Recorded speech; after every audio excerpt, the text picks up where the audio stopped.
Board of County Commissioners meeting for Tuesday, April 11th, 2023 to order.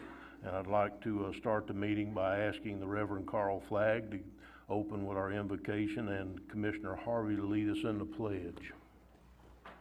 Please stand if you're able. Good morning. Dear God, it's your children. We come humbly before your throne of grace and mercy. We come with an attitude of gratitude to appreciate the magnitude of your love for each of us. God, we pray earnestly today for our leaders, the Board of County Commissioners. We thank and praise you for those who are legislators, administrators, and our staff who work tirelessly to make our community a better place to live. And dear God, even on today, as our leaders engage in discussions and deliberations and face the dilemmas that we face in our county, nation, and our world, we pray that their consecrated decisions will bring honor and glory to your name. We pray, Lord, for the continued dedication and commitment and loyalty to you first and to our community. God, we just pray that each of these leaders will operate with diplomacy, delightfulness, and really aim for a consensus to meet the needs of our needy citizens. Dear God, we grieve with those who grieve as our nation and world is being shocked daily with tragedy throughout this nation. God, we pray for those who are in harm's way, our first responders, whether they're law enforcement or paramedics, EMTs, emergency services. God, we pray for our men and women in uniform who protect and defend our nation. Dear God, those who are struggling with life, we ask you, dear God, to send a human angel to come and minister to them that they may continue on this journey. Bless us like only you can. Refresh us like only you can. Renew our strength and restore our joy. Your servant's prayer. It's in Christ's name we pray. Amen. Amen. Please join me in the pledge. I pledge Allegiance to the flag of the United States of America and to the republic for which it stands, one nation under God, indivisible, with liberty and justice for all.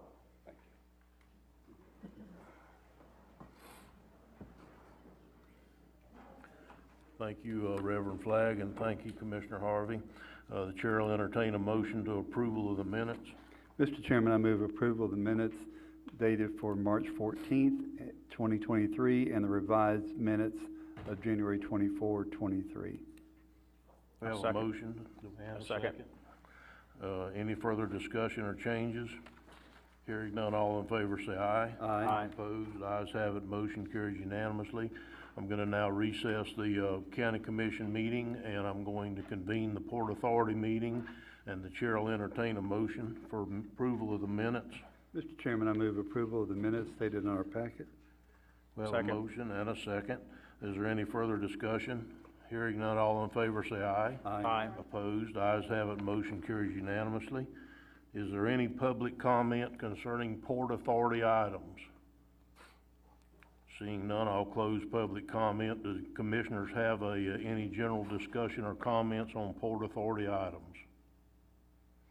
Hearing none, I will adjourn the Port Authority and reconvene the Putnam County Board of County Commissioners meeting, and we'll move on to item 4. We have to wait till 9:05. Reverend Flagg, you should have prayed 1 minute longer.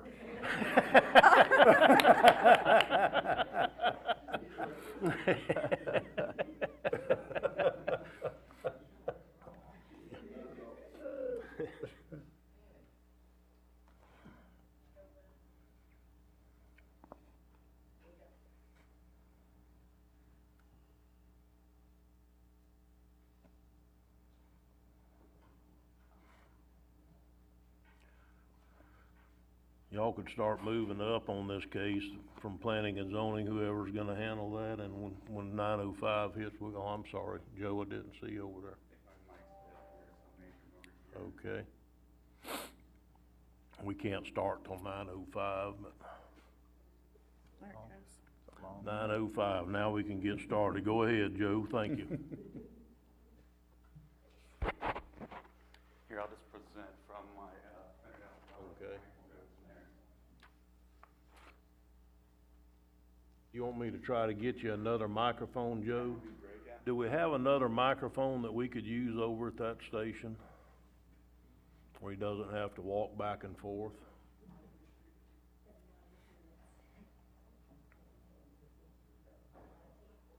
Well, the answer would be, Where's the other handheld? I think she may have batteries in her hand.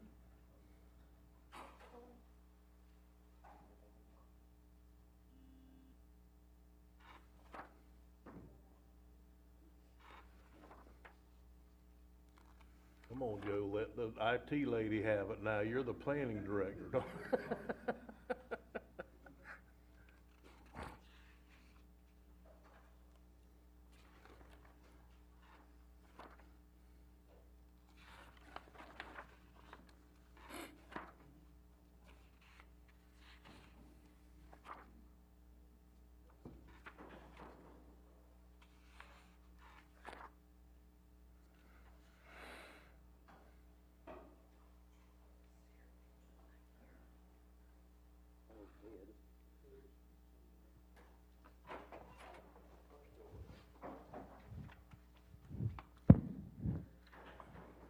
Okay, good deal, it's working. I heard it thump.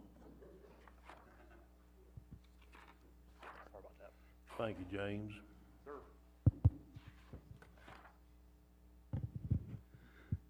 Well, this one appears to be working perfect. Good morning, Chairman, Commissioners. For the record, Joseph Searley, Planning and Development Services. This is a application to vacate all of Placa Square First Edition and a partial vacation of Placa Square Second Edition, along with all road right-of-ways and partial right-of-way vacations, as recorded in Map Book 3, page 80, which was recorded on January 27th, 1926. The applicant's Joseph Lamb. The future land use is agriculture.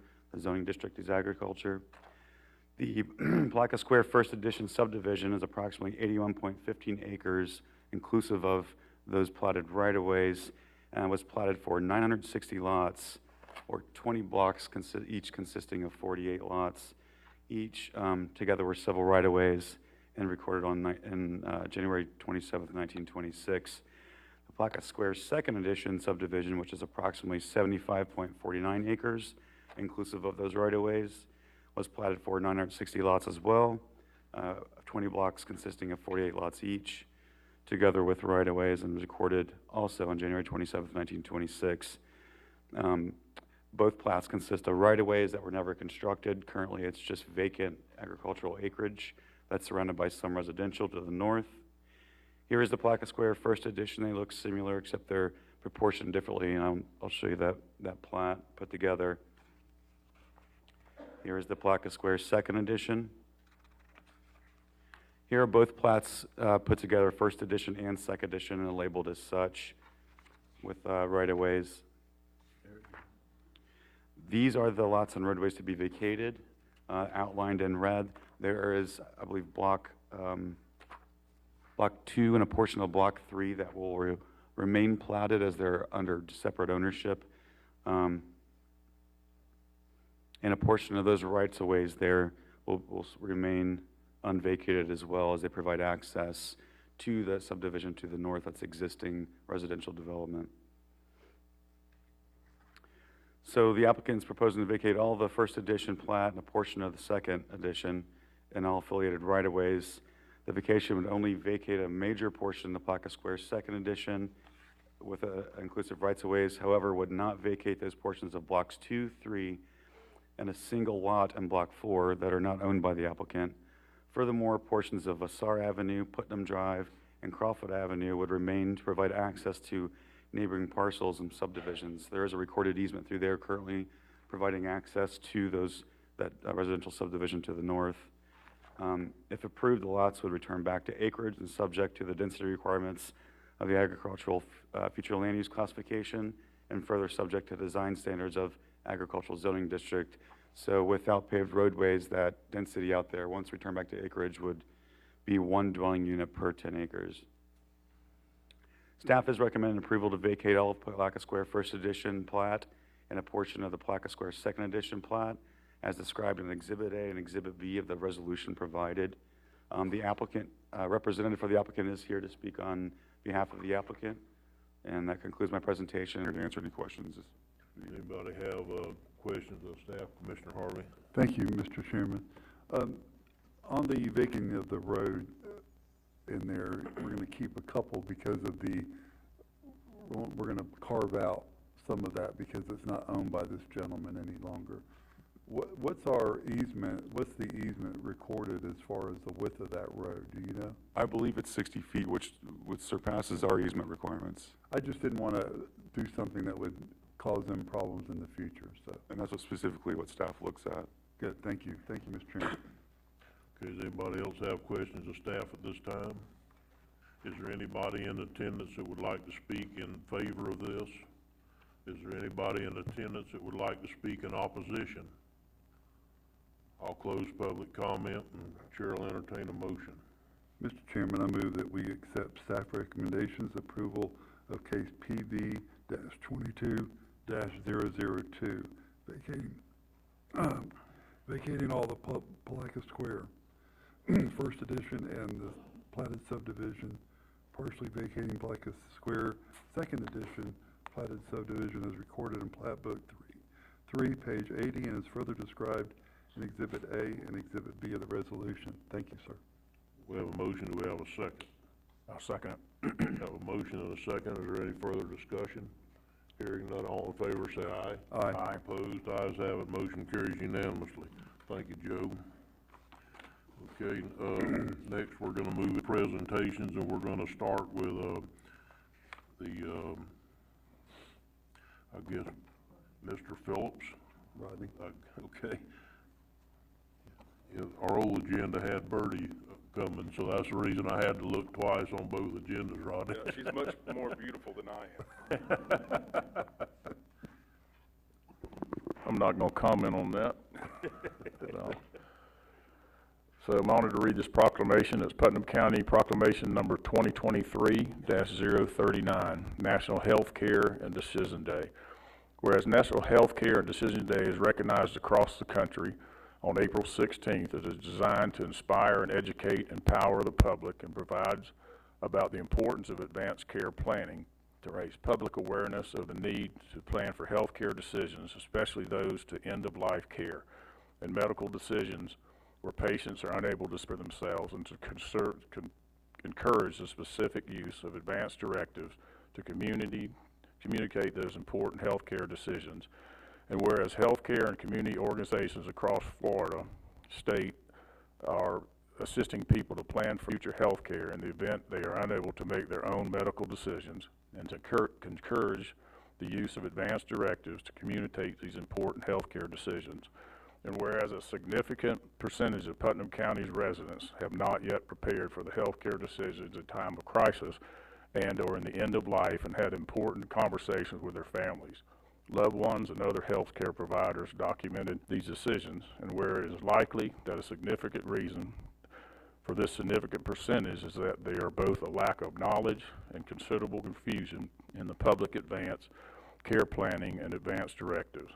And whereas one of the principal goals of National Hair Day, Decision Day, is to encourage physicians and their care teams, medical groups, hospitals, and health care systems, nursing homes, assisted living facilities, continuing care retirement communities, hospice, and community organizations to participate in a statewide effort to provide clear and consistent information to the public in advanced care planning.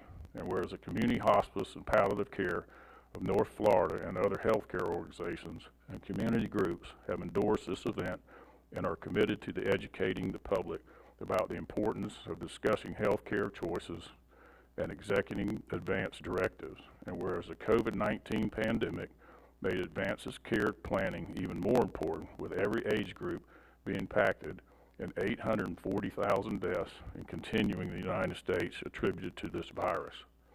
Whereas a result of the month of April 2023 being recognized as National Health Care Decision Month, and April 16th, 2023 is National Health Care Decision Day, more citizens will have conversations about their health care decisions, more citizens will execute advanced directives to make their wishes known, and fewer families and health care providers will have the struggle of making difficult health care decisions in the absence of guidance from the patient. Now therefore, through the authority vested in me by the Board of County Commissioners of Putnam County, Florida, I do hereby proclaim April 2023 as National Healthcare Decision Month, with April 16th, 2023, a National Healthcare Decision Day to encourage citizens to increase the understanding and awareness of care at the end of life, discuss their end-of-life wishes with their families, and observe this month with appropriate activities and programs in Putnam County. Done, ordered, adopted this 11th day of April 2023. I make the motion that we adopt this proclamation. Second. We have a motion and a second to adopt. Is there any further discussion? Hearing none, all in favor say aye. Aye. Aye. Opposed? Ayes have it, motion carries unanimously.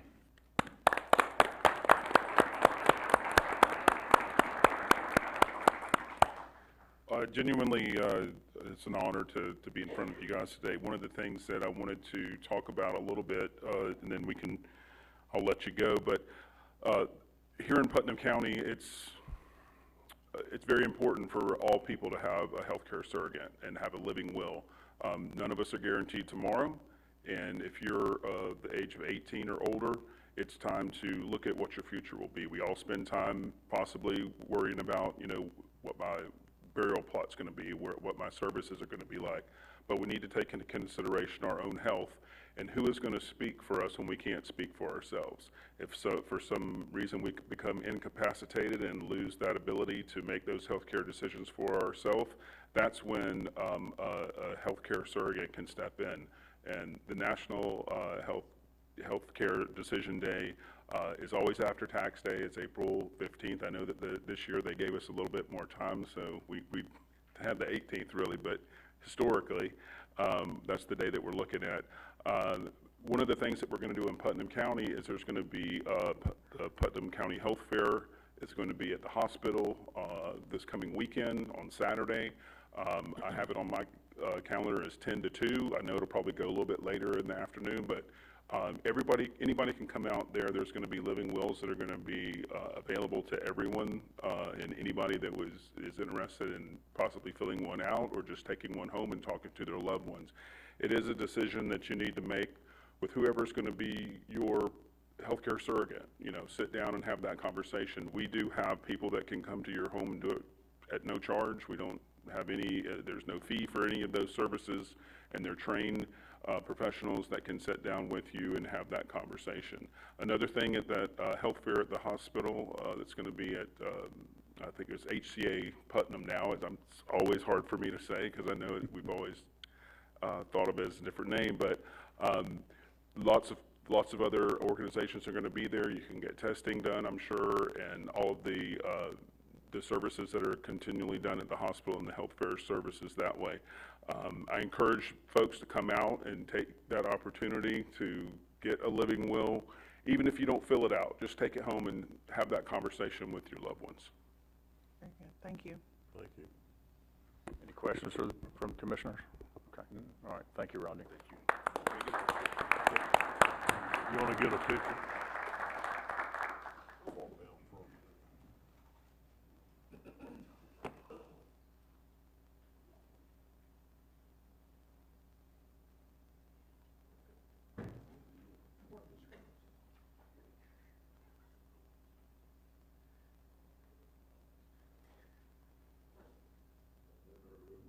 Why is everybody on that side? Might be an out. Might be an out.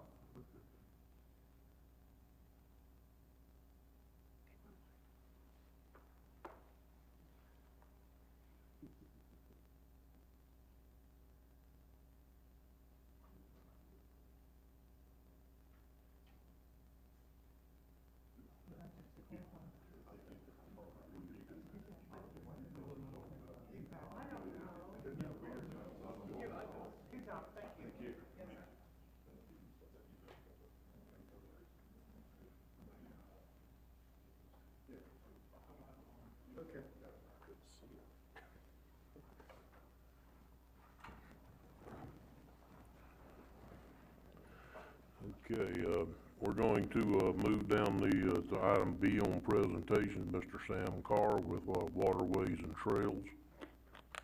He's going to give us a quick update.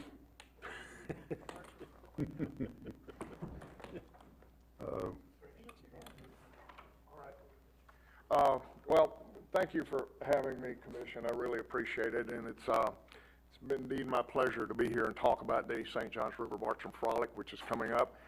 The reason I'm representing the Waterways Committee is that's where it started, back in 2013, actually.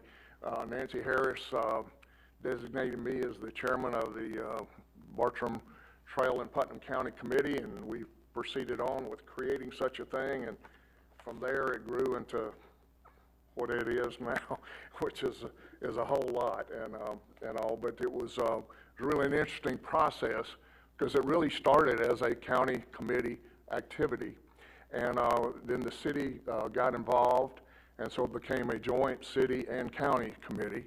And then the Florida Humanities Council came along, and they provided us the funding to actually create this thing. So the county of Putnam County owns the Bartram Trail National Recreation Trail here, which was designated in 2016.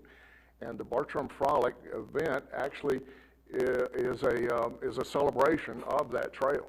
And so when we got that designation in 2016, we decided to have an event on the riverfront celebrating the river, celebrating our Bartram heritage, and celebrating the cooperation between the city, the county, and all of the things. And we created an event that was meant to be an event to celebrate our river, celebrate our heritage, and celebrate the river. And that's what we did. And so along comes the St. Johns River Keeper and the Putnam County School District, and they decided, can we make this into an educational event? Well, that wasn't my forte, and I told them as long as I don't have to do anything, let's try it. And so they did, and so for the last 6 years, a major part of the St. Johns River Bartram Frolic has been an education program, which goes from goes Monday through Friday. We bring in about 150 second graders every day, and at the end of this year, this program this coming Friday or next Friday, we will have taken 4,000 Putnam County second graders on their first boat ride, many of them, and introduce them to our history, our heritage, and our river. It's really been it's been the fun part of this thing. It really has been. So that's what the St. Johns River Bartram Frolic's about. It's about the education program. It's about, and then April the 22nd is the actual day of it. And there we have what we call a passport to the past, where we bring in 12 learning stations for families so they can go from station to station and learn about our river, learn about our heritage, learn about things like indigo snakes and rattlesnakes and cracker horses and Indians and trading and all of those kind of things. So it's a nature-based exhibit for the community. We also have activities. Our most popular activity is a riverboat ride on the Pride of Palatka 2, and we'll have 5 of those this year because we pretty much sell out of those every single year. We also have paddling trips that are all over the county, and we have 3 of those. This year we're not doing a biking event per se. We've joined up with the Flora Home Celebrate Trails program, and they're going to be doing the biking events involved with that, which is really great to have a collaboration there. And then we also have added a bus ride, which was really popular. And last year, the bus ride goes from downtown Palatka all the way to Mount Royal and back. And it's a 3-hour tour. It's fun, and we have a great time on it. And Ride Solutions is our host on that, and we're thankful about that. Last year, at all of these events, by far, the people who attended these events were not from Putnam County. In fact, just on the bus ride, there were 23 people on the bus, and out of those 23 people, there were 3 that were from Putnam County. The other 20 were not from here. On our paddling tours, it was basically the same thing. On Sunday, we have what we call a Bartram Symposium, which is kind of a studious thing where we have lectures by Bartram experts and so forth. And at that event, the same thing occurred. The majority of people that attended that were not from Putnam County. Not saying that people in Putnam County don't care, but there are people not in Putnam County that do care. And that's who shows up at these things. And so that's what we're going to do. And one of our crowning events that we do have at the is the VIP Frolic, which is on Friday night. And there we invite all the dignitaries of Putnam County, including you folks, to come and enjoy and kick off the frolic really for on Friday night. The reason that we call it the frolic is that in 1774, the fall of 1774, William Bartram was present at an event that he called the Frolic at the Lower Store, which is in Stokes Landing. And so 100 Indians that were getting ready to go on the warpath against the Choctaws up in Tallahassee sold their cracker horses over in St. Augustine. And the trade that they made was for 100 gallons of rum. And so they brought it back to Palatka and didn't touch a drop until the traders back home convinced them that they should. 10 days later, they drank all their rum, and the description of that is rather amazing. And so that's how we got the name Bartram Frolic. So we start that celebration on Friday night, and we want to be sure that y'all show up and enjoy that with us. We'll celebrate our sponsors, who is this year is the Putnam County or the Education Foundation of Putnam County is a major sponsor of the educational event, and Georgia Pacific is the major sponsor of the frolic that weekend, and so is the Tourist Development Council. Although they cut our funds, they are still a major sponsor of what we do there.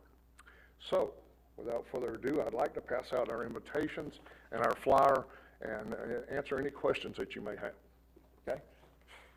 Sam, thanks for coming forward and doing your presentation. We really appreciate it. While you're doing that, last week, actually it was on March 31st, we went to a presentation by the Putnam County Chamber, and one of the things they talked about for economic development is quality of life, and that included recreation. And so I really appreciate you bringing this forward and sharing the information. I hope you guys have a great turnout. Thank you. You know, one of the things that is significant about this event, to me, is the collaboration between the city of Palatka and Putnam County. And it really is essential. It's some of the best times that we've had were when we got those two groups together and celebrated our St. Johns River. So thank you so much for your time. Appreciate it. All right. Appreciate you coming.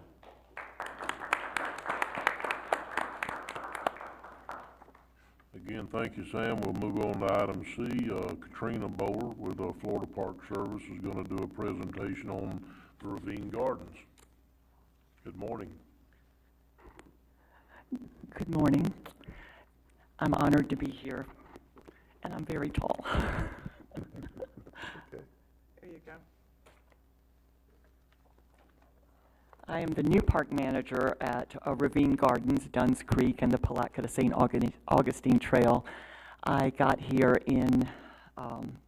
was named manager in May, moved here in June, and I have loved every minute. I want to talk to you today about the economic impact of Florida State Parks in Putnam County. But first, a little background. There are 175 state parks from the Panhandle to the Keys. 3.9 billion direct economic impact comes from those parks, with $267 million in sales tax revenue generated, 55,632 jobs supported, and over 32 million visitors served. And Putnam County is rich in Florida state parks. We have the Palatka to Lake Butler Trail. Unfortunately, the visitation for this past fiscal year, which runs July 1st through June 30th, the visitation was not collected, but the economic impact for that trail alone was $113,844. 2 local jobs supported. The Palatka to St. Augustine State Trail, we had a visitation of 41,430 people, economic impact of $4,956,693, and local jobs supported of 69. Dunn's Creek State Park, our visitation out there was $20,901. Our net economic impact was $2,796,297, with a local job supported of 39. Ravine Gardens State Park visitation for 2022 was 434,967 visitors. The economic impact was $52,415,889, with local jobs supported 734. And unfortunately, I was unable to get just the Putnam County portion of the Marjorie Harris Carr Cross Florida Greenway, but the total visitation for that was 3,212,780. And rest assured, some of those came to Putnam County. The economic impact for the Greenway was $385,772,717, with local jobs supported being 5,401. Do you have any questions or any comments? No, I just wanted to say thank you for coming forward and bringing this presentation. I actually asked Katrina to do this because when she presented this in Waterways and Trails meeting, I was a little bit blown away, and I was just excited to have you come forward and share that with the community, because we realize that our Florida park system is a wonderful asset that we have here in Putnam County, so thank you. Thank you. And I just wanted to say about how those figures come about. We use a formula that the National Park Service uses. Very good. Thank you. Thank you.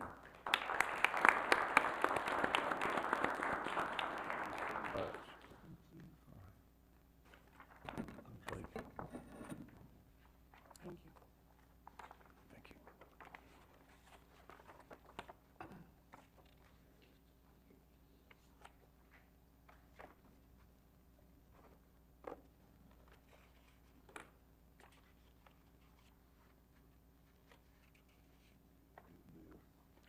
All right, we're going to move down the agenda to item number D.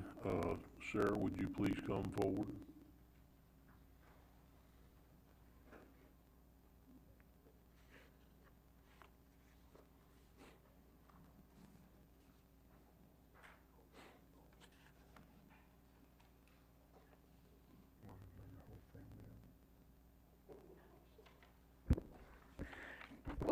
Good morning. Before you get started, Pam, would you like to bring everybody up with you now? You can. Or would you like to don't bring be them up shy. for pictures? No, you're not shy, I know that. I've known you for 30 years. My family, my co-workers, please come forward. Jake, Errol. Direct us. There you go. And please, after we make this presentation, please stay up here with us and we'll get a picture with everybody in it. Come on down here, guys. I'll stand up here with it. Here you go. All right, so after, Jason, Justin, y'all come on. Y'all my family. Come on. Zach.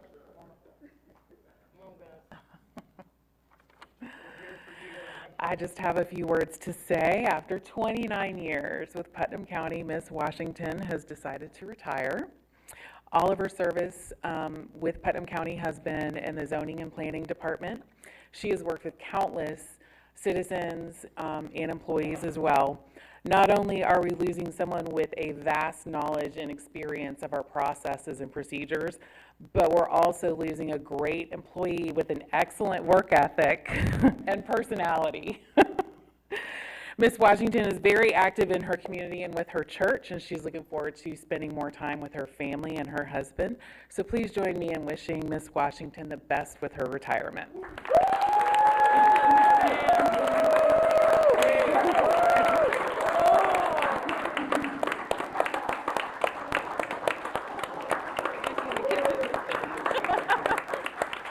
I'm also going to miss her in the kitchen during the hurricanes.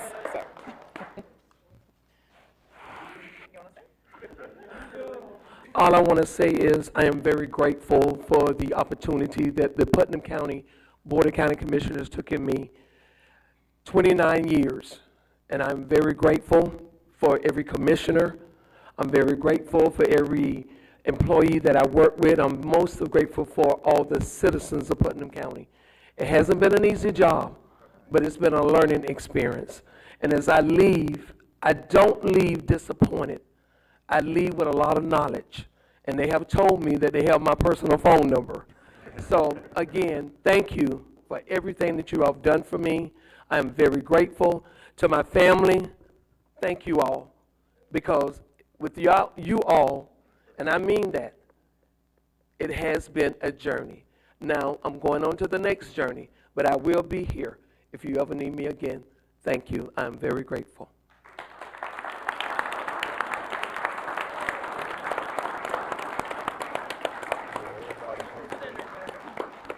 All of y'all come forward and line up along here. Hold on. Come on, Pam, show them what to do. Yeah, give me an order, Pam. You can do it. We know you. I can't put my usher. Take charge now, take charge.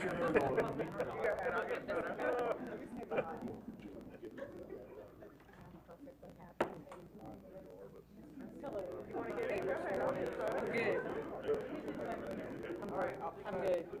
Y'all may have to back up some, get the Reverend in, he got all the way down on the end.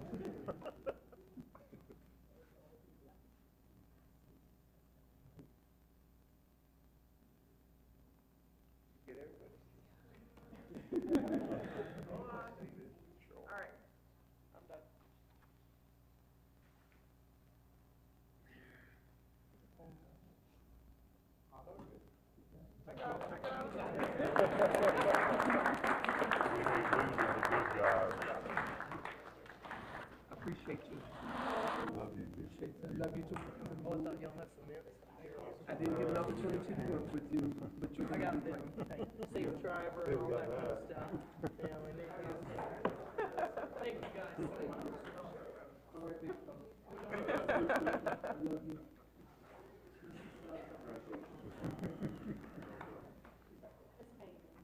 Miss Julia, I appreciate you.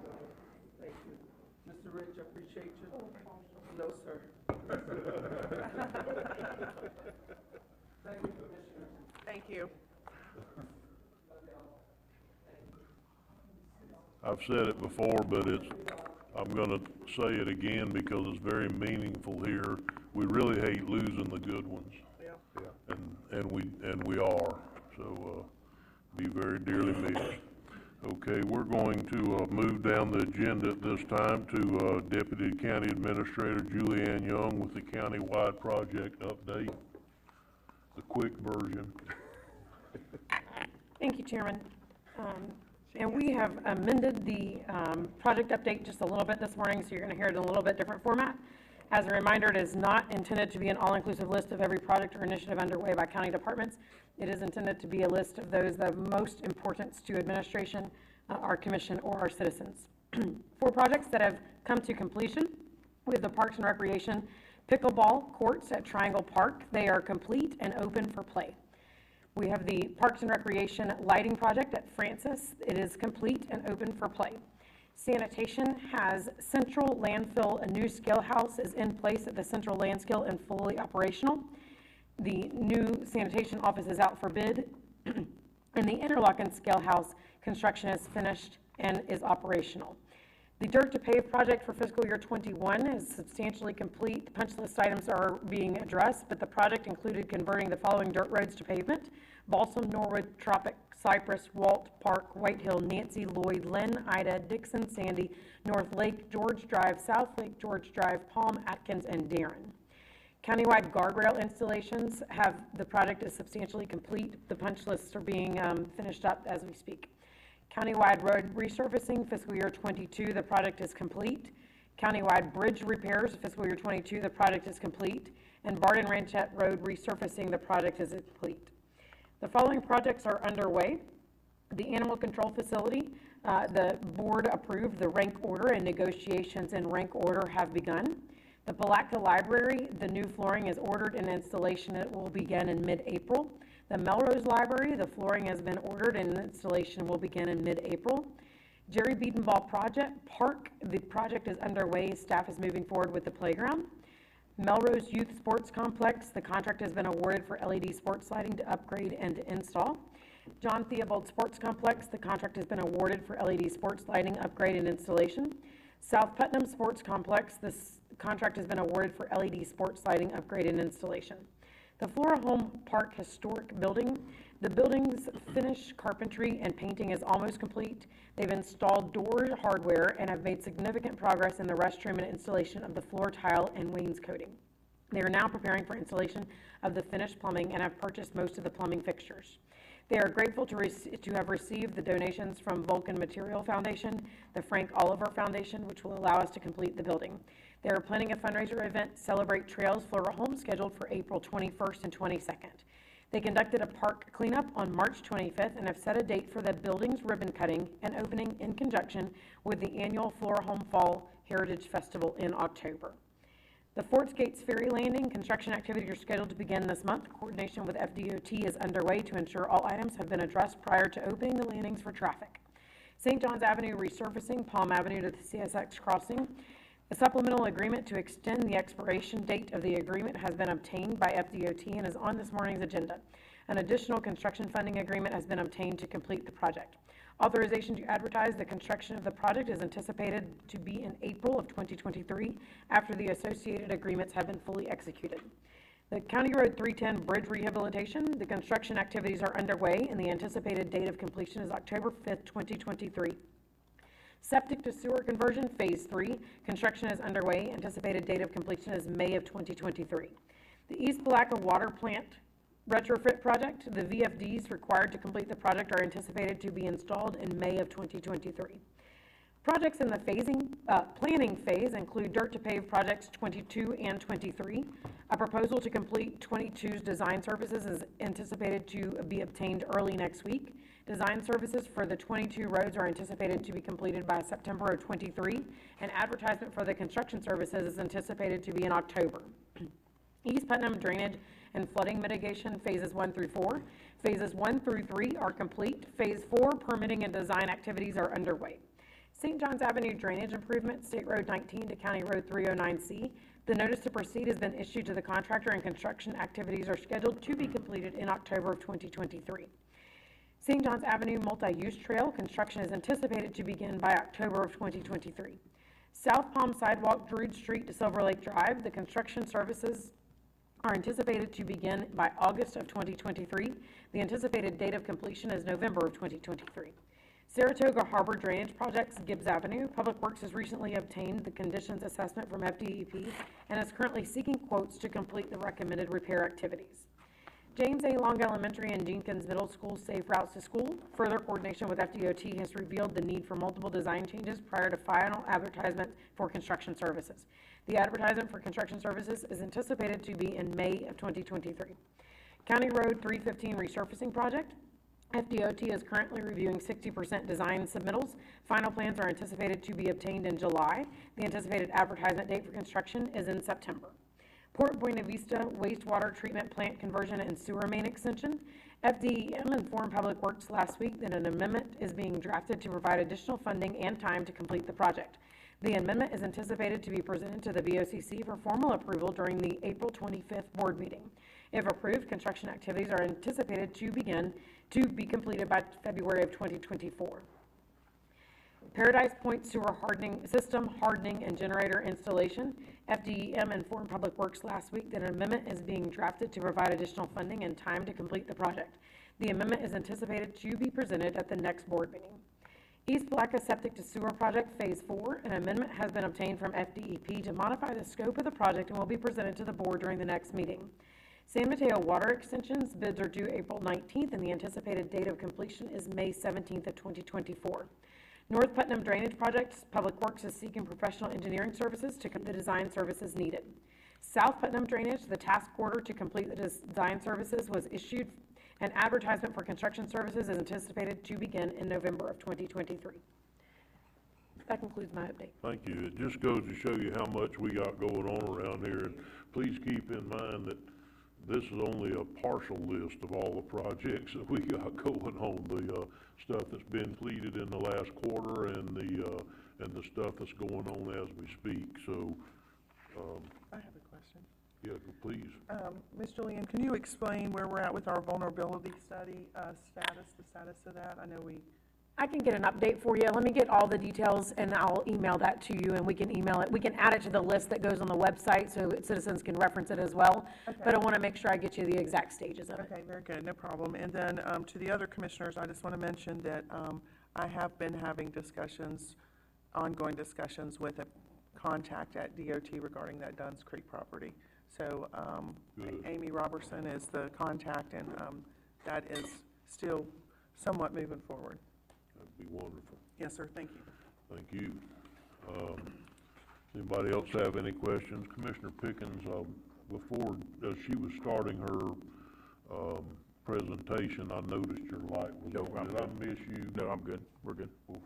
Please don't, I don't look at this enough. Would you please say something if I do miss you by accident, sir? Okay, I will.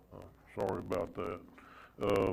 We're gonna move on to item 6 on the, this is public comment on agenda items. This portion of the agenda is designed to allow citizens an opportunity to bring matters to the attention of the board. It's not reasonable to expect that the board will engage or debate in deliberation upon matters that the board has received no prior information as part of the agenda. Please limit to 3 minutes. Public comment cards are conveniently placed at the meeting room entrance and should be submitted prior to the meeting to the deputy clerk, who sits to my left, your right, Ashley, of the podium.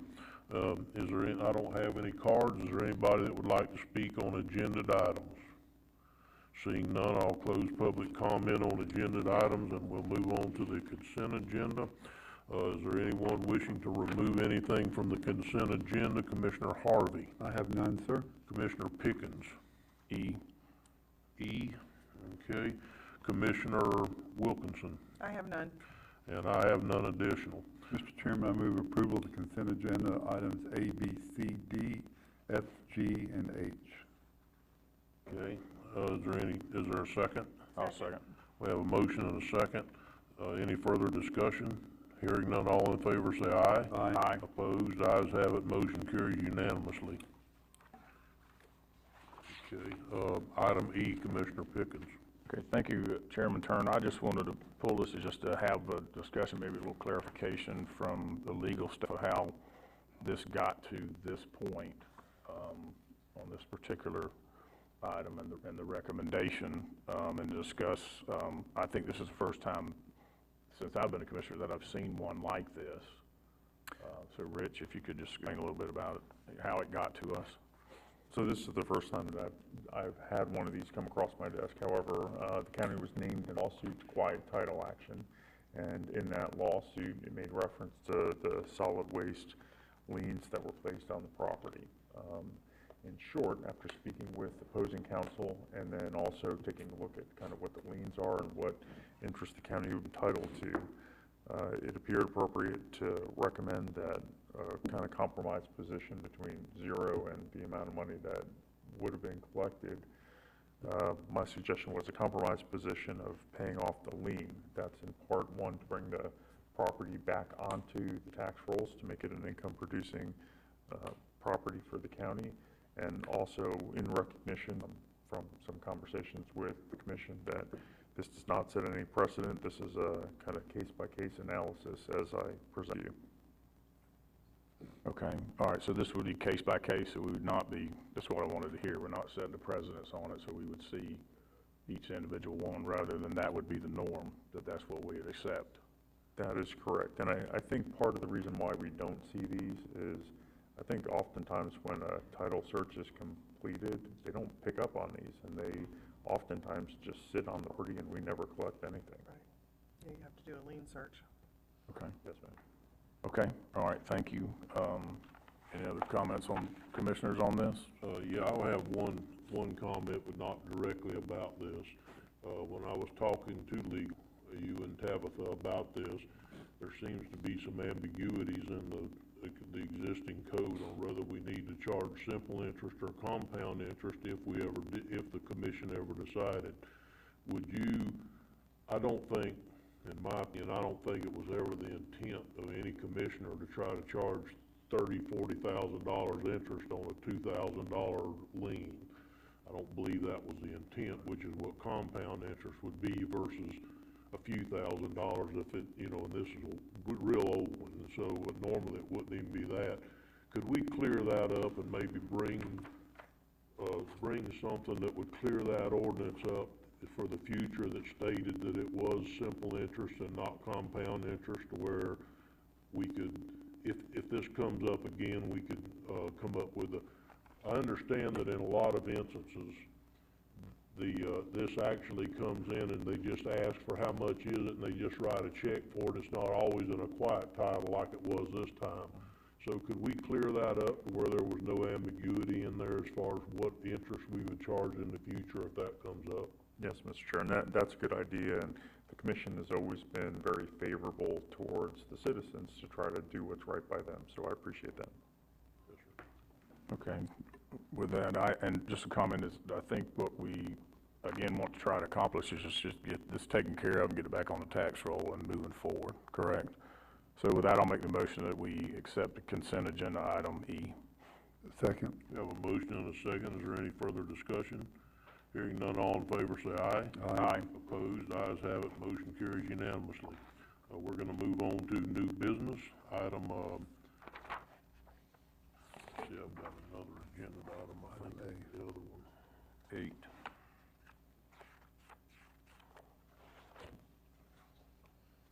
Okay, we're gonna start with the Parks and Rec one. I'm working off 2 agendas here, and I'm not sure. I think that might have got taken off, but I'm not sure. Laura has. No Parks and Rec item today, sir. No Parks and Rec item today, sir. Okay, wasn't we gonna talk about Parks and Rec, about the $8,000 needed out, we were gonna put it on the agenda last week? Yes, sir. Yes, sir. At pre-agenda, we discussed the possibility of that item moving to this commission meeting. However, the Recreation Advisory Board meeting that was that afternoon did not reach a quorum, so they were not able to hear that item and make a recommendation to you in order to move that item forward. So we have tabled it. We have scheduled a special called Parks and Recreation Advisory Board meeting on May 8th. And then we were hopeful to bring it to the very next board meeting. Commissioner Pickens, do you feel that Parks and Rec Committee would be offended if we gave them the $8,000 they needed to go on and move on with the project instead of waiting until sometime in May? That's basically all we're asking for. We didn't discuss it, so. Yeah, Commissioner Pickens did not see the packet because it did not move out of pre-agenda.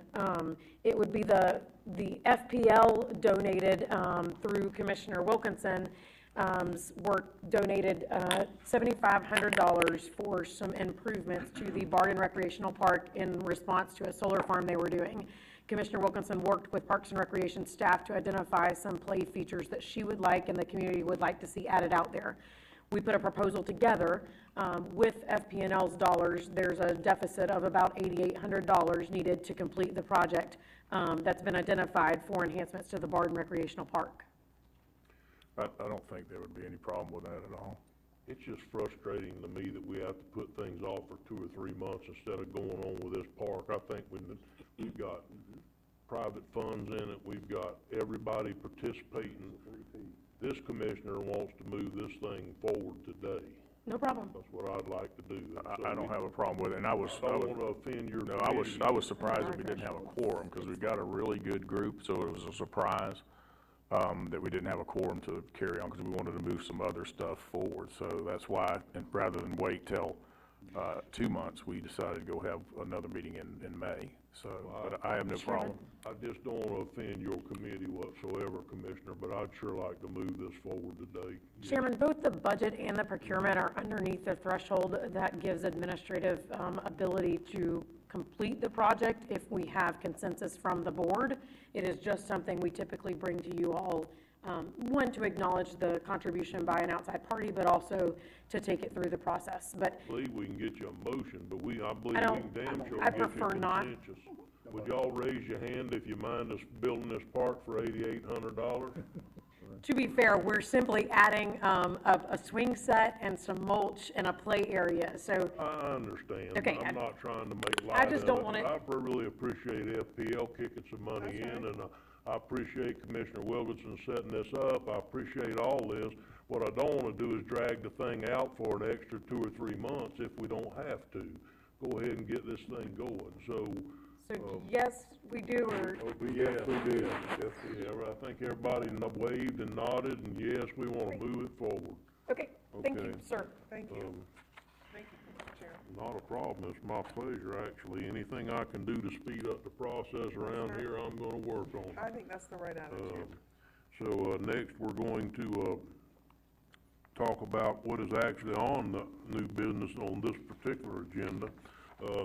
Danita, I'm gonna take a shot at this, but I may need you to come help me in a minute, okay? So, I met with them over at Public Works the other day, and we run into an issue that the Land Development Code says that we've got to have a minimum of 35 feet to get somebody into to a property, and if they've only got a 30-foot easement, then they've either got to go ask permission, or somebody, the head of the director of Public Works doesn't have the authority to do it if it's less than 35 feet.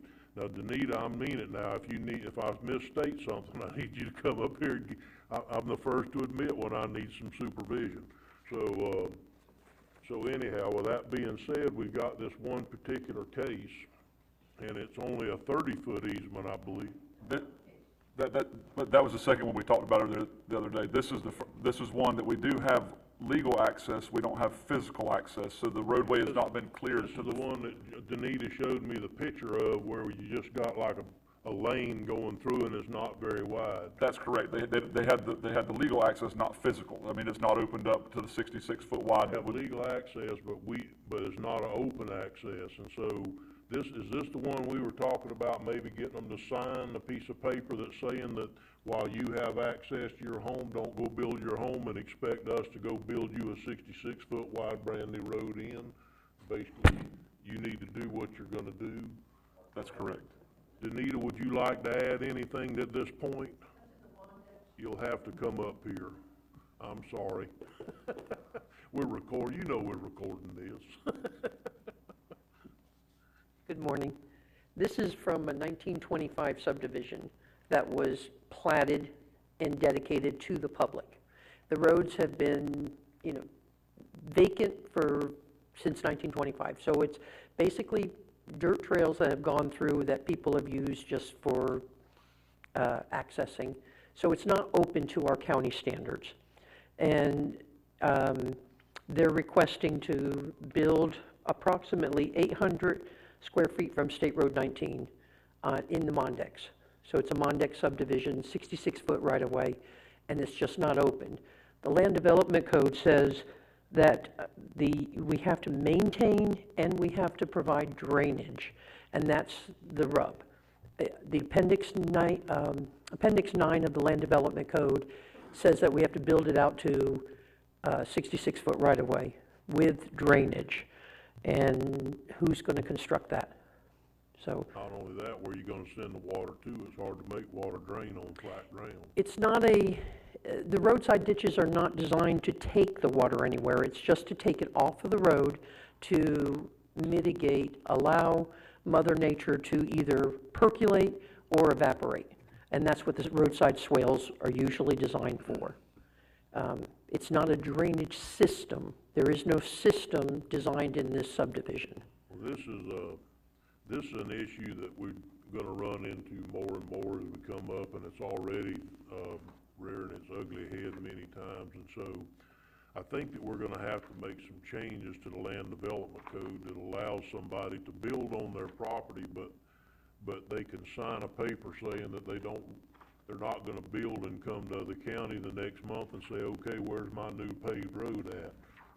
So we've got to find in my opinion, we need to find a way to let somebody build on their property, but not then stick the county for the tab to build a road into the property. So this is a lot more complicated, and this is definitely going on our first round of land development code deals that we're gonna talk about that are in the works right now. Danita, were you able to find that list that we talked about the other day that you said over the years you think you'd been writing some things down? I know I have it somewhere. I just haven't had time to locate it at this point. Get that time. Hopefully I will. within the next couple of weeks, we're gonna start that first round of land development code changes. And we need to have something, the most important ones of them along maybe with some kind of possible solution to this also. As well as maybe giving the director more perimeters of what he can approve, or either bringing them to the board, whatever the board desires to do. Commissioner Harvey, did you have something, sir?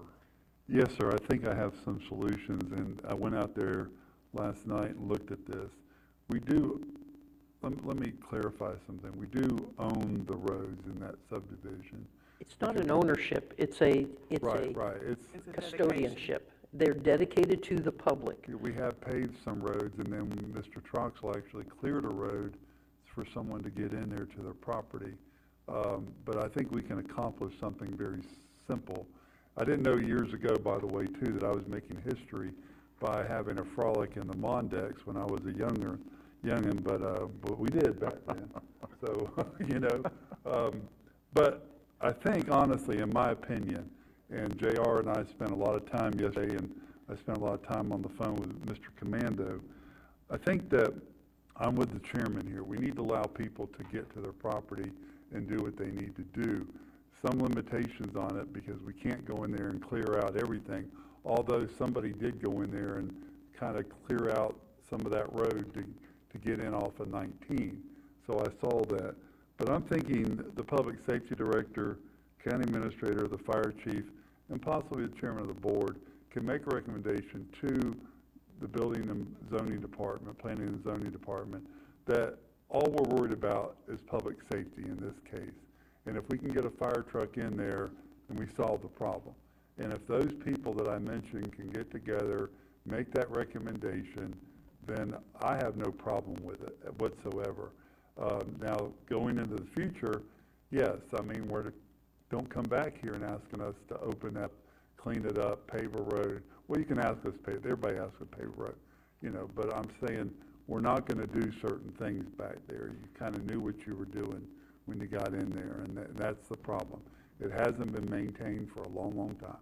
And it's not our responsibility, I don't feel like, to go in there and open up every road. And we'll address that later on land development. So I think the solution is to allow the people I mentioned to huddle up in a room, have a conversation. Can they provide public safety to that location? And if they can, let them do what they want to do on their property. Thank you. The only concern I have is with planning and development and vesting. So, Joe, did he leave? I think he left, Okay. but that would be the only. I want to handle this in two separate ways. First off, I want to figure out what to do with this one today.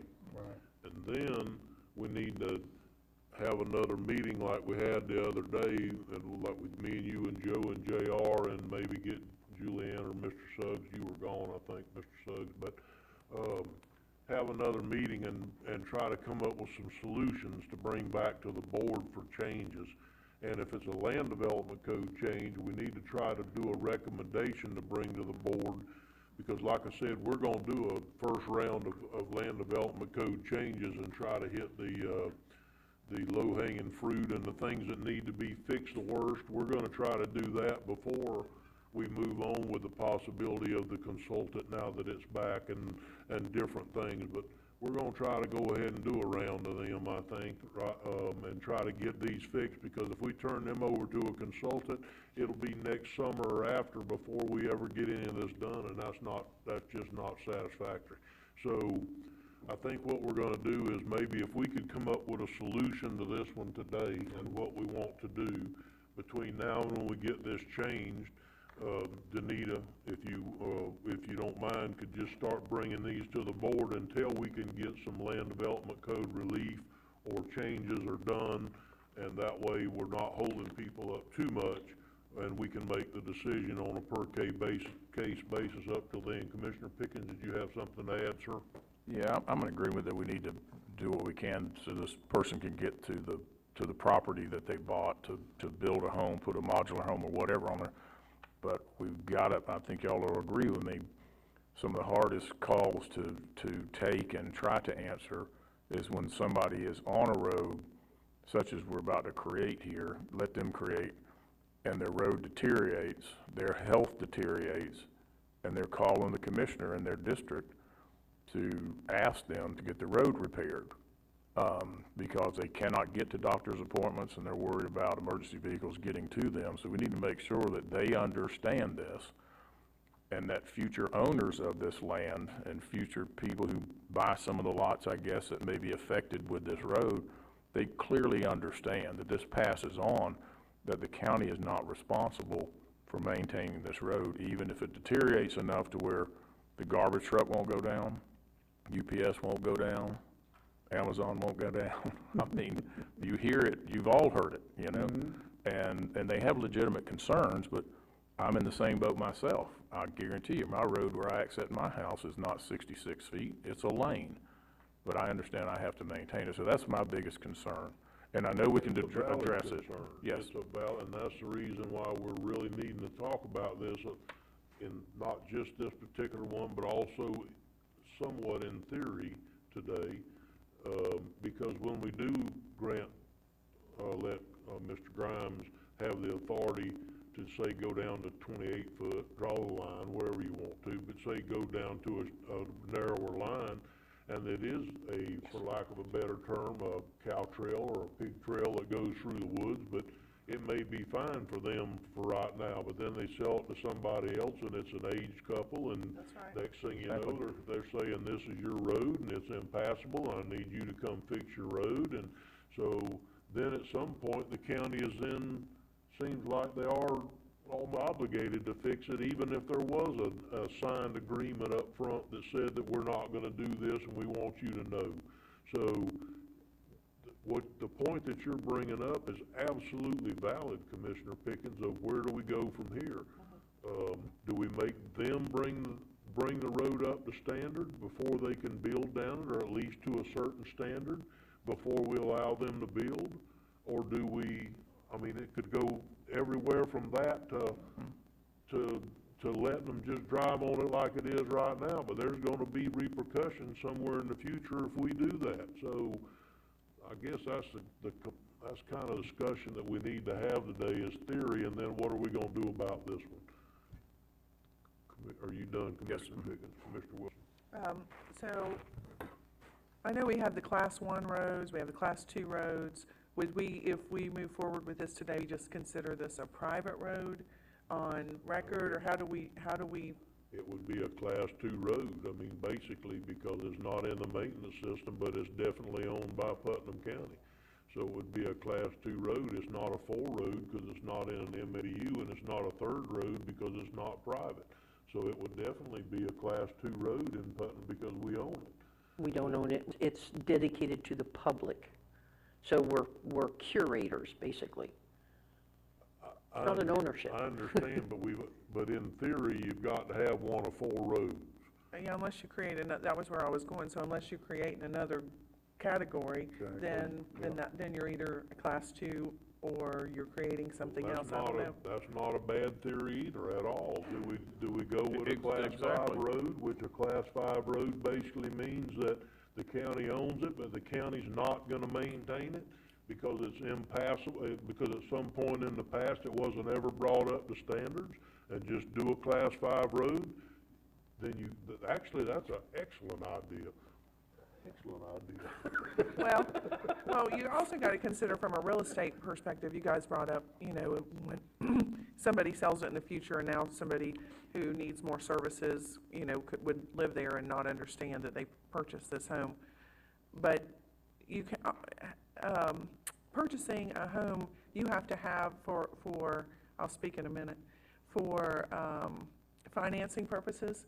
You usually have to have a good road, and it usually has to be a public road. You can get away with private roads for financing, but when you have a private road, you have to have the owners of the road sign an affidavit saying that they're all going to be willing to maintain the road. So there is some, you know, you got to think about future and when they want to sell it, how they could sell it and that kind of thing. So we got to keep that in mind as well. That's really a heck of an idea. Is there any reason why we can't do that? Add a class 5 road for roads that... Whatever we want to call it. I don't know. Why are you picking 5? You just picked 5? Because we already got 1 through 4. Okay.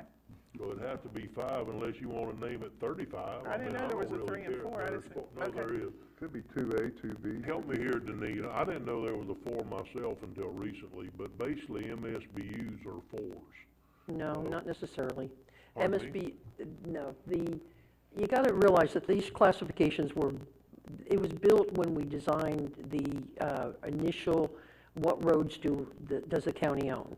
Okay. What roads are in the county? So it was never designed back when they did the first program to look into the future and figure out who owns the roads. It was more of, okay, what roads did the board accept into the county maintenance? All right. That's a class 1. right. What roads are platted and dedicated? That's a class 2.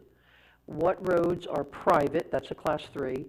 And class 4 was kind of every other road that came up that we didn't really do the research with or didn't know much about and didn't have time to kind of figure it out. That was thrown into class 4. Then you have MSBU has to be a county-owned road. But what happens if it's an MSBU road, what happens if it's owned by dedication, like a plat, but the county did not bring it into the maintenance system? That's why it remained as a class 4. Technically, they should be class 2 because they are maintained. And we're working on the old, you got to realize that classification is in a program that was designed by DOS, and it's not up into our current standards. So to add to it and to make modifications, we're working in that old program that they're trying to eliminate. But, and we're trying to keep it maintained as we do the history of these roads and we do the research. We're trying to add to it in our spare time. So we are modifying that list, and it's constantly evolving as we find mistakes or as we find new information that gives us history of it. So what we've got to be careful of, if I'm not mistaken, is if we start an MSBU and it may be class 4 roads or even 3s that were rededicated to the county or whatever, and then if they ever abolish, they don't necessarily go straight into the maintenance system. Even if we do classify them as class 2 roads, they will have to go back to what they were originally. Am I missing something, Commissioner? that's kind of why. You're a resident expert on that. Right. So. That's kind of why they are still in 4 and not necessarily jumped into 2. But you got to realize 2 is a discretionary maintenance. We can choose to maintain if we deem it necessary. It's not that we have to maintain. It's always been described as discretionary. Do we have the funding? Do we have the manpower? Do we have the absolute need to provide the safety of people getting to their homes on that class 2 road? Okay, Commissioner Pickett, did you have something to add at this point? Yeah, that's I understand the class 1, the class 2, 3, and now more the 4. And I spoke about this when we had the situation in Georgetown where it was clearly a class 2 road, I believe, and the citizens paved it themselves. We still haven't finally addressed that. I said, why don't we start a new classification? Because that road is nothing more than a lane. I don't believe it's possible. It'd be really hard for 2 vehicles to pass each other, okay, and create one. The citizens wanted to pave it. They should have worked with the county because we had to go back out and take care of some drainage so we could create a road and maintain it to that point, to how they resurface it, okay? Not have to bring it up to our standards with the 66 feet. And another thing as we move forward, I'm concerned with the classification of a class 2 with this road that we're going to allow this lady to open up some. If misinformation is giving out to somebody who purchases on that road, that it's a Class 2, and the county maintains it after inspection to be passable, that opens us up to having to take care of that. So those are some of my concerns. I like the idea of a new classification with specific requirements of the property owner and the county, clearly what each one of them's responsibility is. Such as a dedicated road, but the county doesn't maintain it. In other words, you'll have to maintain it if it's a Class 5 road. Do you see anything that would prevent us at this point from doing that before we have legal research it a little deeper, Danita? The program itself, Excuse me? adding a new classification to the program itself. The maybe software program? Change the damn program. Mr. Chairman, Mr. Ritchie actually approached me last week about trying to rewrite a program to help eliminate what Ms. Danita's speaking of right now as an initiative that one of his employees that they want to take on is helping rewrite, because we have some issues in this current iWork program and trying to get the information that I think it's called the green screen, or the stuff Ms. Danita's working in, to try to help bring both of those systems together that our county IT develops that we're able to use. And I think I think that program, Mr. Ritchie could probably speak more to it, but he did approach me last week, and I told him I gave him the green light to move forward to help eliminate the system, because if I'm not mistaken, when that system goes down, that's it. There is no more support for that system. So before we lose all that data, he's going to try to get staff to bring it into a new created system that we own and maintain inside. I appreciate that, and Mr. Ritchie, please make that a priority. I know how busy you guys are, but if we lost that information, it'd be tragic. It really would. So, Yes, it would. now, so that we've kind of got an idea of where we're going to move forward into the future to look into the Class 5 roads and the different things. So my next, what are we going to do about today's deal? Today's deal is basically they got a very small area that they drive in. I think there's pictures in the packet. There's a very small area that you drive in. There's definitely not any kind of drainage involved. I mean, it's basically they can't do it at this point unless somebody gives them permission to do it, and they don't. And you're going to be basically opening the county up. The building that's under the current rules, you're going to be opening the county up to build an 800-foot, 60-foot wide, or 66-foot wide road, aren't we, JR? I don't think so, Mr. Commander.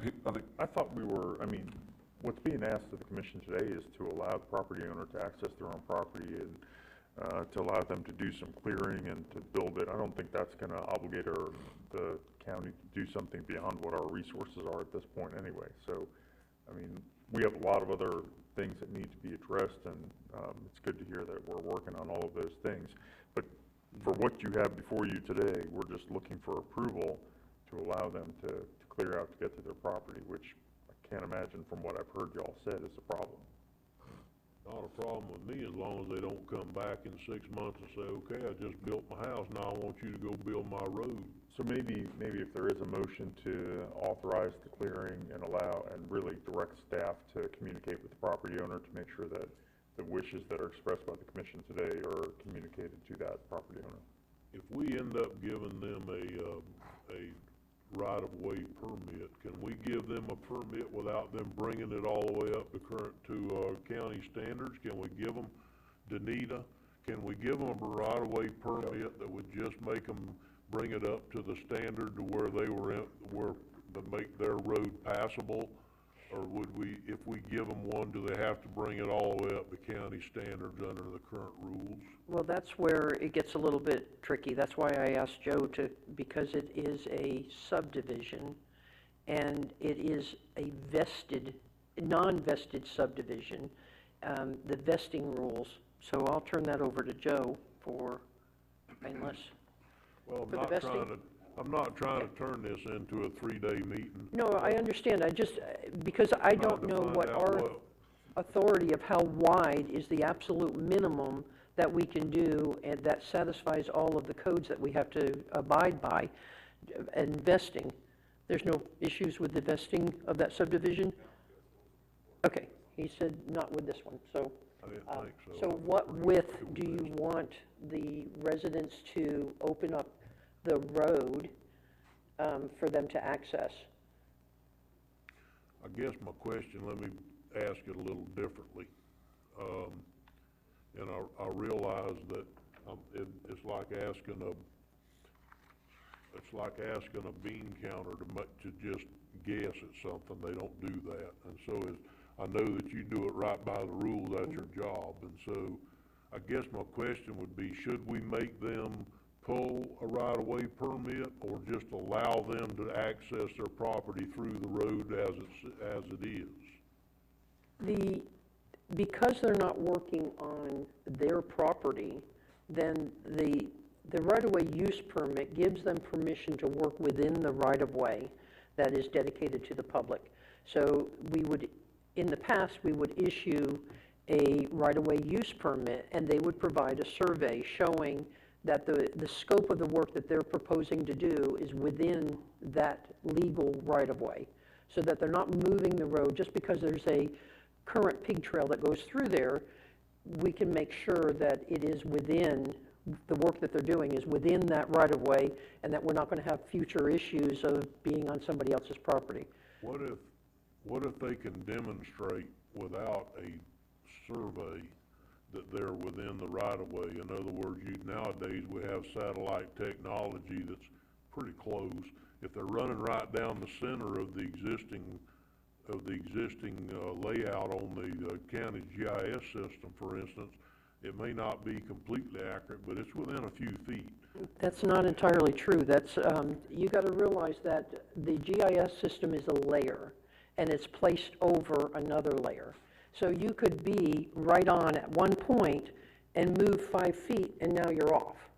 So the only accurate way to make sure that we protect the county's interest is a survey indicating where the right-of-way is, so that they can be within that right-of-way. Do we care if they're over on this side or over on this side? Not necessarily, but we do want them in the confines of the right-of-way. I understand that, but I guess what I'm trying to do is not make this so burdensome that they can't do it one way or the other. If they have a 800-foot road that's in the right-of-way, by conventional means, then we're going to make them go spend $6,000 on a survey in order to figure out 800-foot right-of-way on our road.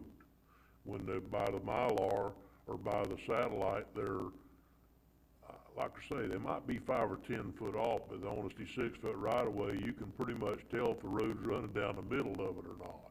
The satellite doesn't show pinpoints of property. It's showing physical conditions of what's on the ground.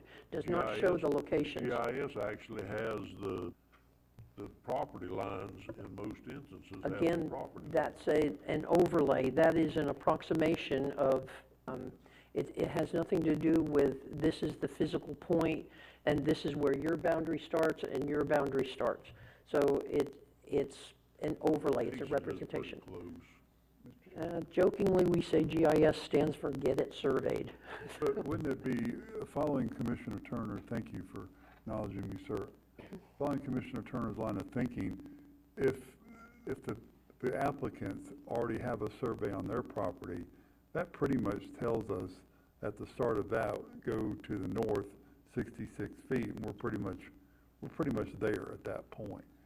My concern is this, and I know I said something a little funny a minute ago, but I want this to happen for them as much as we possibly can. But it is dry right now, and the Mondex is always still wet. This is going to be, when the rainy season starts coming, we're going to see water out there, and we're going to have to deal with that. So we need to be looking at that right now. And as much as we can open up, or as, like you said, ditches for holding water, evaporation, and you mentioned another word, but we need to look at that. I'm not asking to build deep, big ditches, but if we can go from the survey line that they have, we pretty much know where that 66 feet of right-of-way is going to be at, I would imagine. So. My biggest concern is that we don't make this process so burdensome that somebody that's trying to build themselves a place, that we don't keep them from doing it by making the process cost more than what the end of the process would otherwise. I mean, I understand that it's not a very popular view, but some people have to start out in mobile homes. Sorry, I lived in one when I was younger. I couldn't do any better at the time. So, but it sure beat the hell out of staying in a tent. So you got to start out where you got to start out before you can get better and build a nice home or do whatever. You got to start somewhere. I don't want to make that process so burdensome that if somebody wanted to put a mobile home out on a property, it may be just fine, and they might have a big truck, and they may can get up and down that trail at this point. But if we charge them half the cost of their new mobile home to survey and build a road to get to the mobile home, we've just killed their dream. So there's two ways to look at this. Do you become the dream killer, or do you try to do the best you can to make it work and protect the public? So I mean, there's two ways. It's not an easy decision. So anyhow, what do y'all want to do about the one today? That's the good part about being a chairman. The chair will entertain a motion or more discussion. You know, and I'm trying to listen very carefully, kind of what your direction is, and it sounds like if there's a motion, it's the will of the commission to authorize staff to take the commission's waiver of the LDC requirements so that we find a solution for this property owner. We can look at changing the code later, but I mean, to solve this immediate problem, authorize staff to come up with an agreement with the property owner that articulates your concerns to make sure that they understand that it's not going to be maintained or taken care of, and to make sure that it's of a sufficient width with drainage that accomplishes kind of what the intent of the LDC was. Then I think if your motion is to authorize staff to do those things, then we can solve today's problem. I think that's the Mr. motion Chairman, so moved. It's made. Well, So that moved. was you that made that? Did Commissioner Pickens that? No, I had that. You seconded, Commissioner? Yeah, I'll second it for discussion. Okay. All right. I have a motion and a second now, under discussion, Commissioner Pickens. Okay, so this looks like that this will allow these individuals to access their property to put whatever home they decide to on this. When we address the land development code and come up with changes, this would affect them? Would they have to, if we made changes to the land development code that affected these type roads, would they then have to comply, I guess? Depends on what those changes were. No, probably not. That's a vested rights issue. It would already be done by that.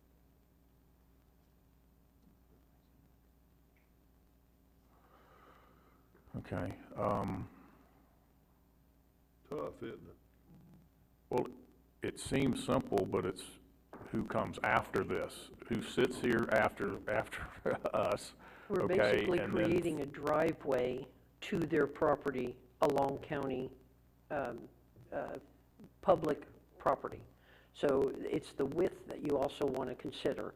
Do you want them to create a width that will substantiate two-way traffic? Or do you want them to create a width that allows just a garbage truck or an emergency vehicle to get down to the property, acting as a long driveway? And that's kind of what I liked about the board's motion that's kind of pending right now, is that allow Mr. Grimes and administrative staff to come up with a solution to that without you having to get so far into the weeds where you're measuring feet out on what this should be. I agree.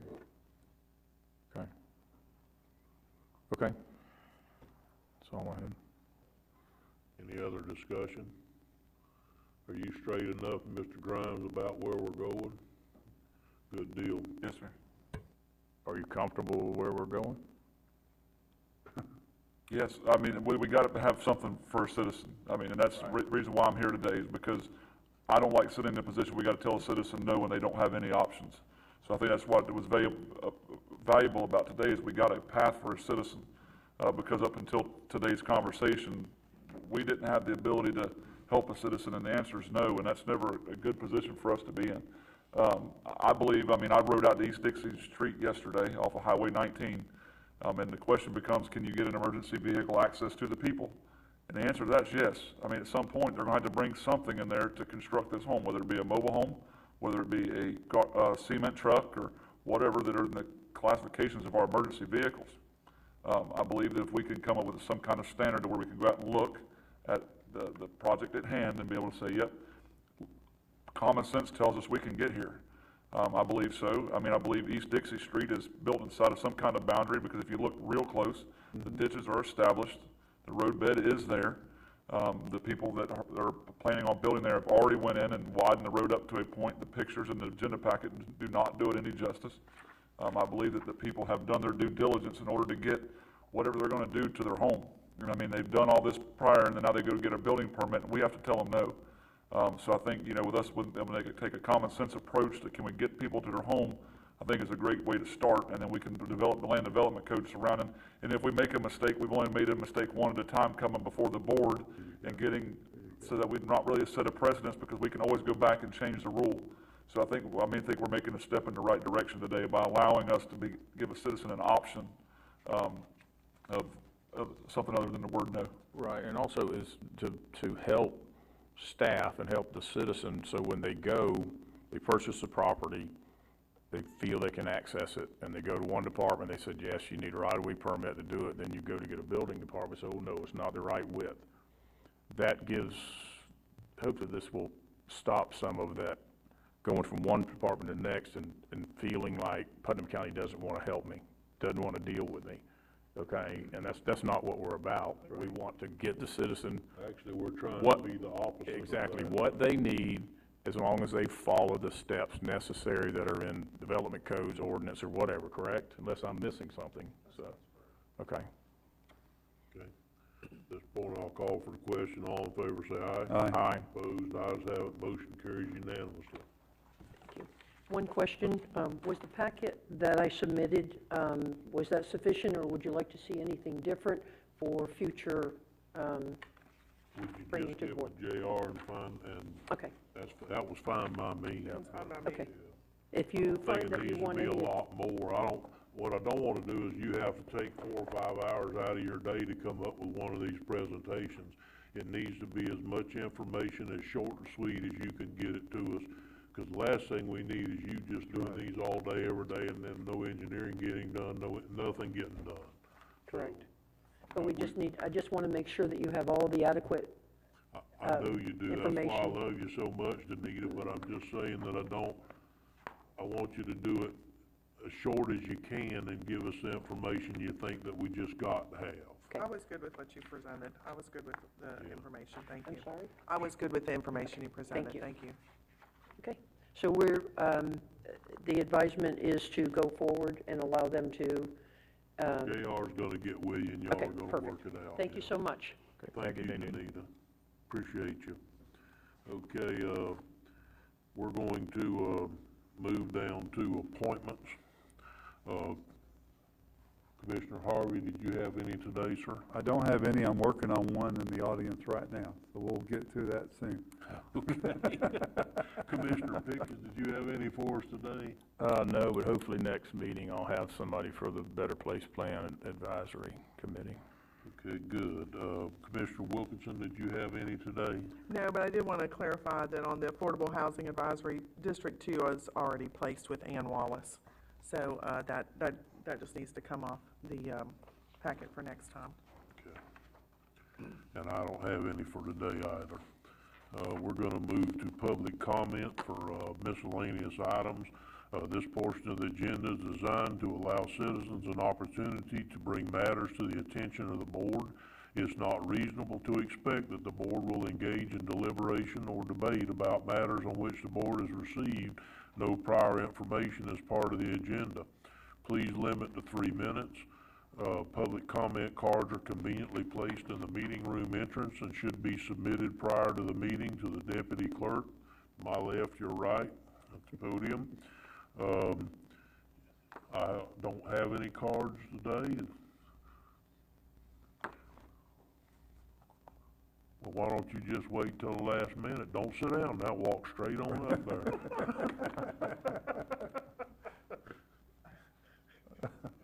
Good morning. Good morning, Nicole. My name is Nicole Grace. I'm Executive Director of Keep Putnam Beautiful at 205 North 2nd Street, Palatka, Florida, 32177. I think my first 2 times, Commissioner Pickens had to remind me about the address, and then Mr. Harvey took over. So I'm getting better. I just wanted to let you know we are in the middle of the countywide cleanups throughout the county. I know Deputy Administrator Julian Young mentioned the one in Flora Home. It was spectacular. We had a lot of activity from students that came out. We have one that's coming up, actually 3 on one day, on May 6th, Interlochen, Crescent City. What was he? Okay, we'll work on that one. And up in Bostwick. So Bostwick Blueberry Festival is coming up, and I know that we have a captain up there that wants to get that area cleaned up before the Blueberry Festival. Do you have a date for the Bostwick one? I need to speak with Ms. Zimmerman about it. Yeah, if you'll send that to me, thank you. Okay, absolutely. Also, Pomona Park and Willaka just had theirs this past weekend. We had some kayakers that came in from St. Augustine to participate in the cleanup, so we're really excited about that. And then Brown's Landing is, the Women's Club is going to be cleaning up on the same day as Bartram. So that's going to be a busy weekend for us because we do participate all week with Bartram and then on the Frolic as well. So we educate a lot about, he didn't mention recycling when Sam Carr was up here. It was history and recycling. So we try to get both. We also received a grant for the cigarette litter prevention program for $20,000 from the Keep America Beautiful affiliate program, which they, in addition, gave us $2,000 for me to fly up to Washington, D.C. for their national conference. It was very exciting. Last minute, within a week I had to go, but we learned a lot and made a lot of good contacts. And it was right after cleaning up over at the fairgrounds. So we came back for the fair, and that was super spectacular. Again, I just wanted to reiterate that Keep Putnam Beautiful is available for cleanups anywhere within Putnam County specifically, and we provide support, supplies, and it just needs to be a community or community member that is interested, and we will bring it out to them. I've repacked our trailer so it's nice and easy to bring out, and if it's not a convenient time when I'm there, I can leave it in with the keys with the person, so to make it super easy. But thank you very much. Anybody have any questions? When does the Crescent City cleanup, did you say? So the one that's behind the high school is going to be May 6th, and I'm talking to the mayor about the one downtown. Okay. And they're doing from 17 to Old 17. I think I went out there. They're starting at 8:30. I said 9, and they're like, no, 8:30. Okay. It's on a Saturday. That stretch on the, behind the high school then? Yes, Okay. yes. I see Earl Bellinger in the audience, and Earl with, I believe, the Republican Club, maybe they cleaned up that section, and he said he'd never seen so many cigarette butts in his life, I believe. There's a lot, One of yes. those spots there, so it's all needed, so, okay, thank you. Mr. Chairman. And Nicole, the Republican Club has decided to do North Putnam, Bostwick area, I think South Putnam and West Putnam. We will do it on the 6th. I just have a little conflict that morning, but it'll be over pretty soon, so we might have to start a little later. Okay. But we will do that. So if there's areas in West Putnam that you're getting calls upon that are really bad that we can get out there and clean up, we can do that, okay? Thank you, and thank you for the response for the Flora Home questions, too. I do appreciate that. Thank you. Anybody else this morning that would like to speak under public comment? Seeing no one, Princess, you want to say anything for the clerk this morning? Okay. Thought I'd give you the opportunity. Call her Princess. That's her name, isn't it? Yes, I'd think Queen, but that's okay. Okay, County Attorney, Mr. Commando. Nothing today, sir, thank you. County Administrator, Mr. Suggs. Just a couple things, Mr. Chairman. First of all, great conversation on how to go about addressing an issue with the LDC and giving staff the opportunity to fix this individual's situation. I think that's the common sense approach that you five have been looking for. So, Mr. Grimes, I couldn't have said it any better. You did a great job, sir. I appreciate that. Again, it's good to be back. Had a great few days off, but I want to personally thank staff, especially Mr. Grimes, Ms. Young, for stepping in and doing what they did. I understand they had a couple of tough days, but also just to personally thank them for giving me the opportunity to get some downtime. I very much appreciated that, so thank you both very much. So, Mr. Chairman, that's all my comments for today. Thank you, Mr. Suggs. Welcome home, by the way. We're going to start with Commissioner comments, and I'm going to start with Commissioner Harvey. Thank you, Mr. Chairman. I do want to thank our staff for always being there, and I don't want that to sound flippant because I really mean it. When we get our packet, we're immediately looking over it, or I am, and I know we all are, and staff is available to answer your questions. They say 24/7. I try not to do that, but they're always very helpful, and I appreciate that. I do want to say thank you to JR for we had some confusion on County Road 310. He worked very diligently along with Julianne to get that problem straightened out. Whenever you close a road that's heavily trafficked in Putnam County, it's going to be a problem. But I tell you, with the signage, I wrote it all last night. I got the MOT. I went sign by sign, location by location, and everything that's there. I think we could do a little more work down on 19 and at the intersection of 19 and 310, but we talked about that, and JR is going to look at that today. In the kind of relationship we have, that we can get out and say, I think this needs to be a little different. Didn't like the detour going through Silver Lake area, but GPS is doing that. And if you are listening, the listening public, GPS does have County Road 310 shut down on the Google Maps, so that was a good thing. And I turned that on yesterday to make sure. This coming Monday night, Liver and Onions, the 23rd annual Liver and Onion Night at Coventry Oaks Farm there and at Springside. We're going to be doing that for the Putnam First Cancer Fund. So if you like liver and onions, or if you can't do that and you want to eat a steak, just let me know, and we're going to have that event out there on Monday evening. And next Saturday, not this Saturday, but next Saturday, the Save Rodman Reservoir Bass Tournament will be being held at Kenwood Boat Ramp. So a lot going on in the community, and thank you, Mr. Chairman, for the opportunity to share. Thank you, Commissioner. Commissioner Pickens. Yeah, thank you, Chairman Turner. The only thing I have is, as we have announced, that the pickleball project is completed, and Ms. Jimmy Simons, who sits on, she's the USA ambassador for pickleball for Putnam County, and also sits on the Parks and Rec Advisory Board, is asking if we would participate in a ribbon cutting ceremony out there. So I need you to check your calendar. She did ask if we could avoid the week of April 16th to the 22nd, which would be next week, because the National Pickleball Tournament is down in Naples, and some of them will attend. She will actually be one of the people from Putnam County participating in that, so they're real excited about that. So the following week, we have a commission meeting, and then also we're going to Tallahassee for Rural Day, so it probably rules out that week. Julianne, I know you said you would not be here for it when we were going to schedule the Parks and Rec meeting Monday. Were you? I just have an appointment that afternoon, but we can do Monday morning. We can do anytime Monday other than week. Okay, so I'm going to try to do. Just to turn this over to Ms. Young and let her try to herd the cats and get all one of these put together. Would you be willing to do that? Thank you so much. Yes, sir. Okay. All right, we'll get that. So we'll get with Ms. Simons to see what's better, morning or afternoon. I would prefer morning. But I think it would be appropriate. They really worked hard. They're very passionate about pickleball. The courts are really nice. They did put some of their own money in and get donations also to make it complete. So we'll get that set up and let everybody know. And that's all I have. Thank you, sir. Commissioner Wilkinson. Thank you. I made a mistake, and I should have appointed Sam Carr for District 2 for Waterways and Trails when you called for appointment, so if we could put that on record.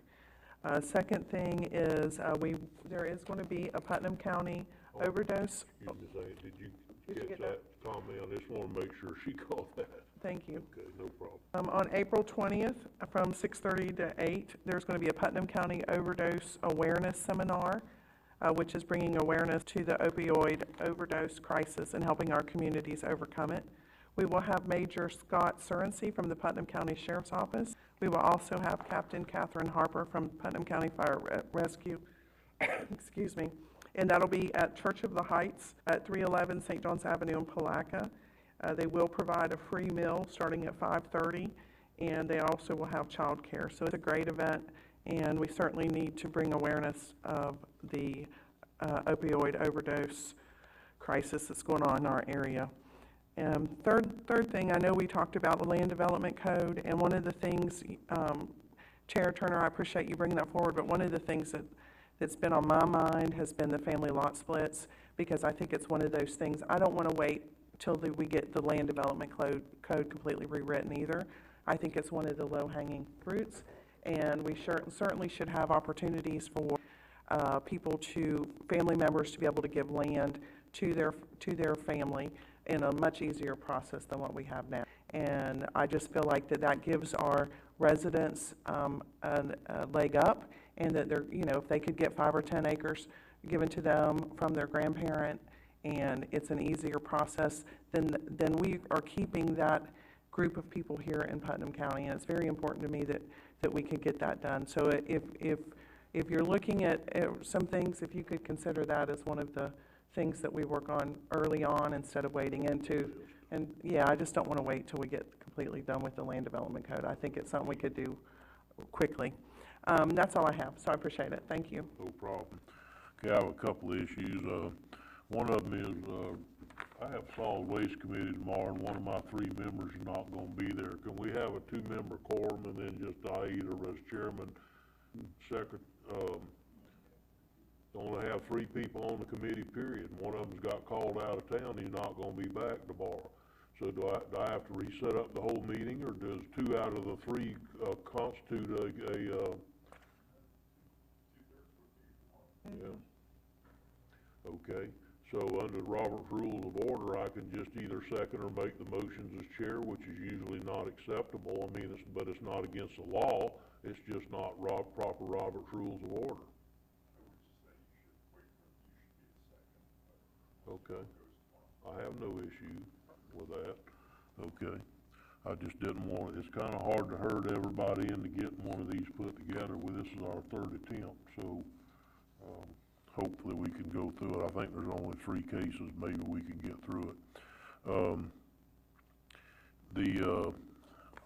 I did want to comment a little bit on that. We've had a lot of projects, including the pickleball and the parks and the different ones that citizens have gone out and the industry and businesses helped fund these projects. You want to get me on board? Go get some help somewhere, and I'll join in with you, and then we'll try to do what we can do. Because it's not just us giving something to you because you want it. It's that you went out and put some. You put some skin in the game. You worked hard for your project. You got other funding to help and what have you. Then that's a lot easier to get me on board. The last thing is that I do want to discuss a little bit is the Land Development Code. I think that what I would like permission from the board, I would like the permission from the board to come up with a group. And when I say a group, it's going to be staff, maybe a person or 2 from outside that I could get interested, that were professional planners, that could come up, that could review the list of things that staff has put together so far and come up with solutions to those issues, and then put together what we think the solutions to those issues are, such as what you were just talking about, is I'm pretty sure is already on that list. And Danita, Ms. Cole, also had some things that she wanted to come up with on that list also. I'd like to put together this group of people to come up with some suggestions to go to the Planning Commission, to where we don't just send the Land Development Code to Planning Commission and say, here, rewrite it. I don't think that's fair. They don't really know the issues or the list or whatever. So I'd like for y'all to give me the authority to go ahead and try to do that, put together a committee, try to come up with some recommendations, send it to the Planning Commission for their review and revisions, and then it would definitely come back to the board when they're done with it, but it gives us a good place to start, and we don't have to wait until we either get a consultant on board or decide to go that route or whatever for the complete land development code rewrite. I mean, we've only been trying to get this done for 5.5 years. It seems to me like if we could start a committee together, we might could get at least the stuff started that needs to be done badly. Talking about a chairman's select committee on land development code. Pardon me? Like a chairman's select committee on land development? Yeah, it's mostly gonna be staff. Yeah, I get it. But there's a couple of, I'm gonna invite, and I'd just soon until they turn me, or accept or turn me down, I don't wanna say their name. Right. That's I not know, I get fair. it. I think we should authorize you to have a chairman's select committee on land development. Okay, but private individuals they would have background in land development codes, or in what background would they have? Well, they could be large landowners. Okay. They could be Realtors. planners, realtors, absolutely, realtors. They could be Okay. somebody that brings something to the table. Okay. And so, like I said, it's mostly gonna be staff. I'm gonna ask I haven't talked to Mr. Suggs about this yet, so, this is kind of a new one to him a little bit. We did broach on it a little bit 4 or 5 months ago before some things changed that we weren't out, we couldn't use it anyhow, some things changed. So, but I'd like to start there if we could, and I'd like to get Ms. Young involved, because she's actually head of planning and development. I'd like to get JR involved, if he can find the time. I work him to death, so it's almost unfair, but if he could find some time, I'd actually like to get Jay involved in the thing, and the reason being is he's not only, his family's a large landowner, along with him being part of our staff and one of our critical people in the county. So if he could find time, I'd like to try to get him involved. I'd like to get a representative from planning and zoning involved. I don't know which one it'll be yet. Joe, Zach, Nancy, whoever Julianne lets me have, or whatever. Then, you know, like I said, I know of a couple of 3 people on the outside that's not in here, that if they would participate, they're professionals, absolute professionals, and deal with this for a living. I like that perspective as well as just pure staff government perspective, and try to come up with a compromise look at a lot of these issues. And, you know, I'd like to have the authority to do that. We've only waited 5.5 years to try to get this started. I have no problem. What do we need to do? You wanna do a motion in a second? I make a motion that we allow our chairman to have a chairman select committee on land development code issues. Second. Okay, we have a motion and a second. Any further discussion? All in favor, say aye. Aye. Opposed, ayes have it, motion carries unanimously. Thank you for that. Yes, sir. I'd like to try to move this forward. And I don't have anything additional today. Is there anything else to come before the Board of County Commissioners? This meeting's adjourned. Thank you.